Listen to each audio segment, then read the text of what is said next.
വൈക്കം തലയാഴം ഉല്ലല ജംഗ്ഷനിൽ സംഭവിച്ചത് ഭീതിദമായ ഒരു സാഹചര്യമായിരുന്നു. ചേർത്തലയിൽ നിന്നും തലയോലപ്പറമ്പിലേക്ക് സഞ്ചരിച്ചുകൊണ്ടിരുന്ന ഒരു CNG റീഫില്ലിംഗ് ടാങ്കറിൽ നിന്നാണ് വാതകം പുറത്തേക്ക് ചോർന്നത്.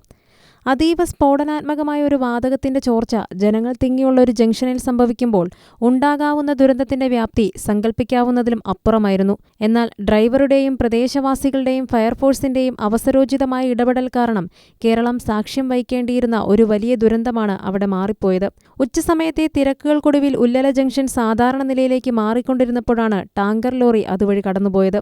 ജംഗ്ഷൻ പിന്നിടുന്നതിന് തൊട്ടുമുമ്പ് ടാങ്കറിന്റെ പിൻഭാഗത്തെ ഏതാനും വാൽവുകളിൽ നിന്ന് അതിശക്തമായ മർദ്ദത്തോടെ വാതകം പുറത്തേക്ക് പ്രവഹിക്കാൻ തുടങ്ങി. കംപ്രസ്ഡ് നാച്ചുറൽ ഗ്യാസ് മണരഹിതമാണെങ്കിലും പുറത്തേക്ക് വരുന്ന വാതകത്തിന്റെ ശബ്ദവും അന്തരീക്ഷത്തിൽ പെട്ടെന്നുണ്ടായ മാറ്റവും റോഡരികിൽ ഉണ്ടായിരുന്നവരുടെ ശ്രദ്ധ ആകർഷിച്ചു.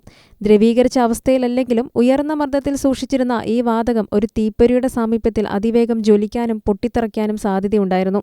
എന്നാൽ അപകടത്തിന്റെ ഗൗരവം മനസ്സിലാക്കിയ ഉല്ലലയിലെ നാട്ടുകാരുടെ പ്രതികരണം തികച്ചും അഭിനന്ദനാർഹമായിരുന്നു.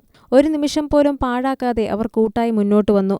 ജംഗ്ഷനിലും സമീപത്തുമായി പ്രവർത്തിച്ചിരുന്ന കടകൾ, ഹോട്ടലുകൾ, മറ്റ് സ്ഥാപനങ്ങൾ എന്നിവ ഉടൻ അടച്ചുപൂട്ടാൻ നാട്ടുകാർ നിർദ്ദേശം നൽകി. ഉടൻ തന്നെ അവർ വിവരം വൈക്കം ഫയർഫോഴ്സ് സ്റ്റേഷനിലും പോലീസിലും അറിയിച്ചു.